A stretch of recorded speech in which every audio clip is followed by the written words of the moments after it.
Would you welcome, please, my dear friend and heroine, Roz Chast.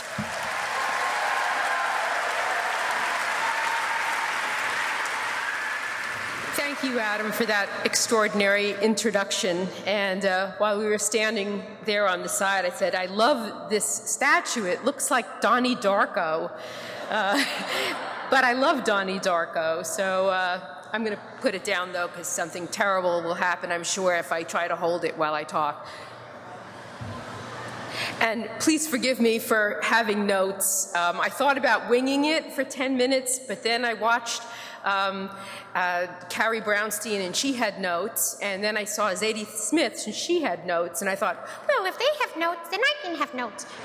So, anyway, thank you so much for this honor. I'm surprised and truly grateful. I'm a cartoonist. I tell stories in words and pictures, and I feel a little shy to be telling a story without pictures, but I will do my best. I often get asked, this is probably the #1 question, where do you get your ideas for cartoons? I'd have to say it's a blend of things that have happened to me, things that have happened to other people, stuff I've made up or dreamed, things that make me laugh or really bother me, bits and pieces from the past. It's a mishmash. I jot stuff down in a little notebook or on a piece of paper if I think there's a cartoon idea there. Sometimes the joke can be told in one panel, and other times it sort of morphs into a kind of a longer cartoon story. There are many reasons I feel compelled to tell these stories. Without stories, for me, the past starts to mush together, and that makes me very anxious.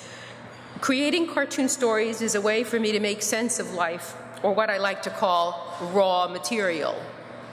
And also to remember things, because if I don't have a great memory, and if I don't make it into a story, I'm sure I'm going to forget it.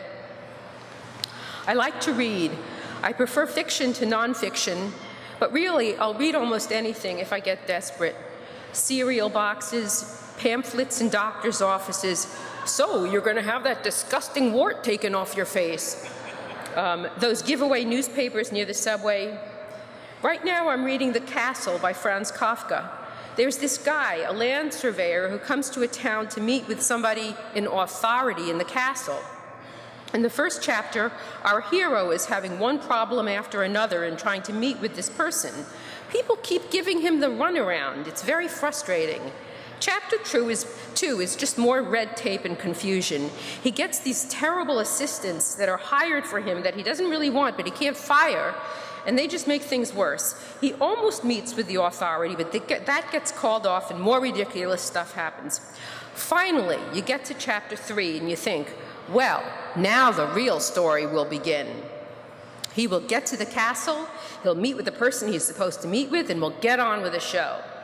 But you'd be wrong, because it's just more complicated, stupid, insane bullshit, and then you start to understand what's going on. You might say, it's Kafka-esque.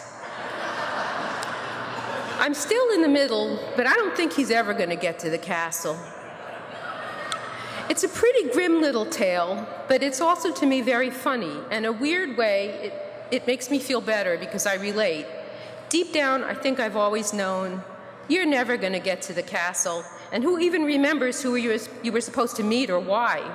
The best you can hope for is that you don't die by choking on a hot dog at Papaya King while onlookers take pictures of you and post it on their social media.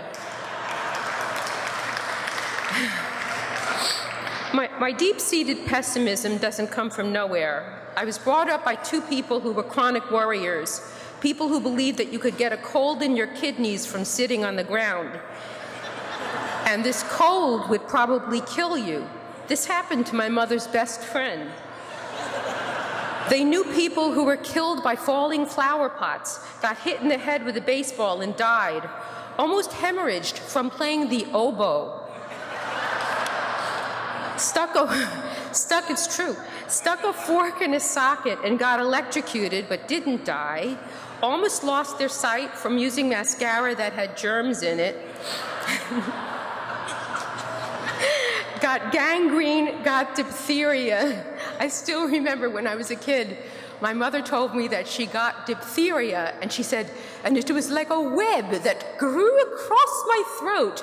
And my mother took a rag, and she dipped it in water, and then she stuck the rag in my throat, and she ripped the web out. It was just a little bedtime story, I guess, you know.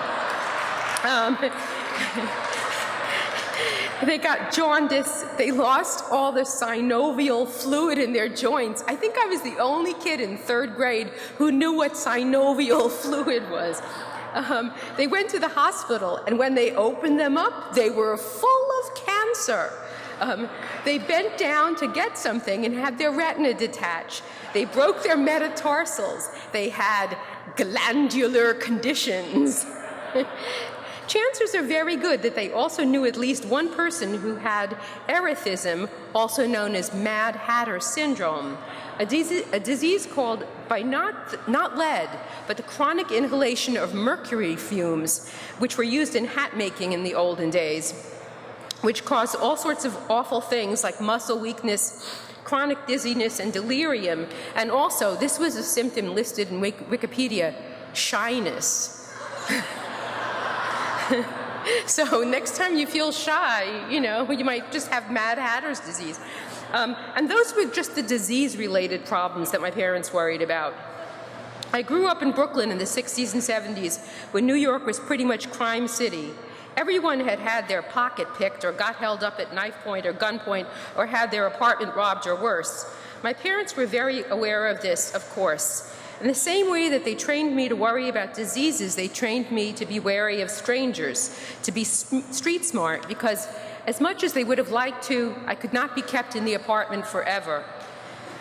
One thing that they drilled into me, you never, ever, ever look at strangers on the street in the eye, ever, because that person could be a nut.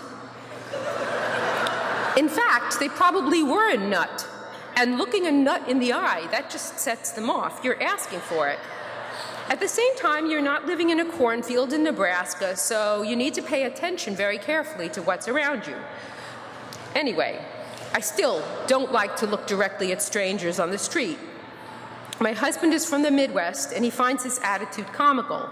He even talks to people in elevators, which embarrasses me because some part of me is clearly still 14 years old and embarrassed not only by myself, but also by the actions of other people.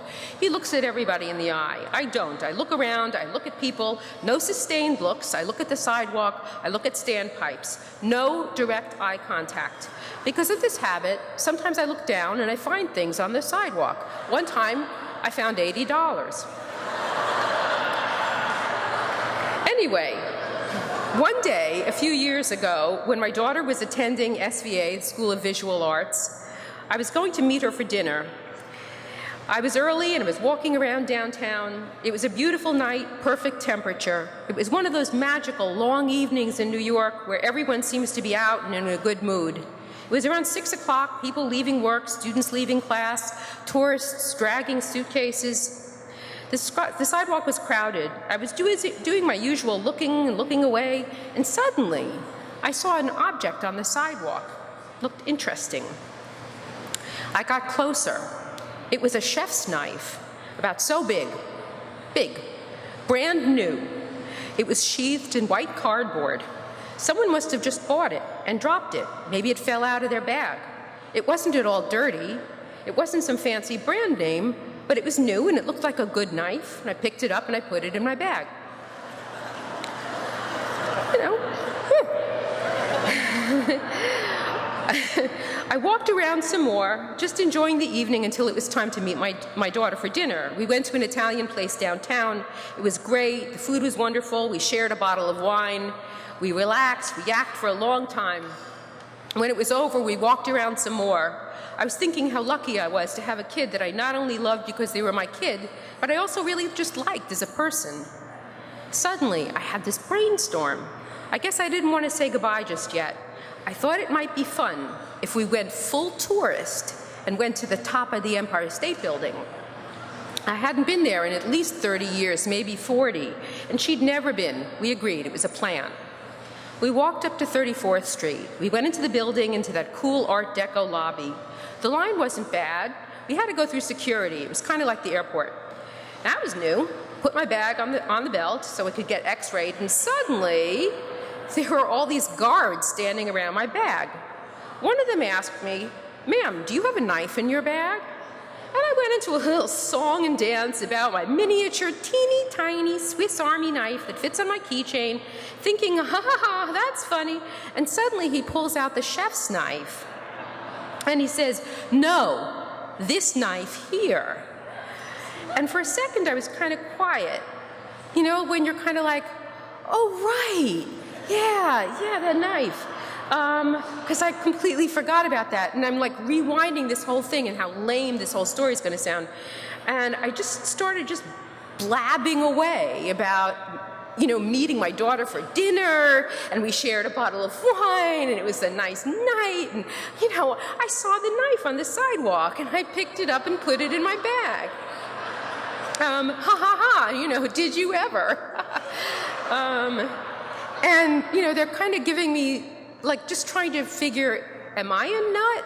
You know, is this lady crazy or what's going on? Anyway, they took the knife away. My daughter was looking with, like, you know, when somebody's surprised, they get that little weird O? Anyway, the knife was confiscated. They told me I could pick it up on the way out, which I never did, because they have you sort of routed this way for some reason, which for some reason I associate with cows at a slaughterhouse. There's a path that you follow. You go in one way, you exit through another part of the building. And I decided they could keep the knife. I didn't want to track it down. It came out of the ether and back into the ether it went. Anyway, it was sort of strange to think about. It made me think about how much New York has changed since I first grew up here. There's no question that it's safer now than when I was young. On the other hand, nobody thought about terrorism back then. You didn't have to go through security when you went through the Empire State Building. You might have worried about getting entangled with a nut, but you didn't worry about this other stuff that's now always hovering in the background, sometimes more, sometimes less.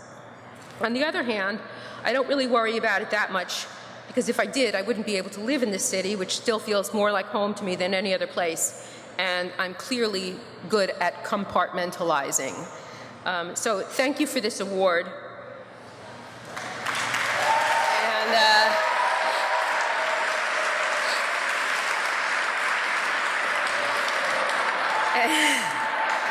And to my fellow storytellers, to all the people here tonight, I loved hearing all your stories, and to story readers, and to the Moth, I'm more grateful than I can say. Thanks.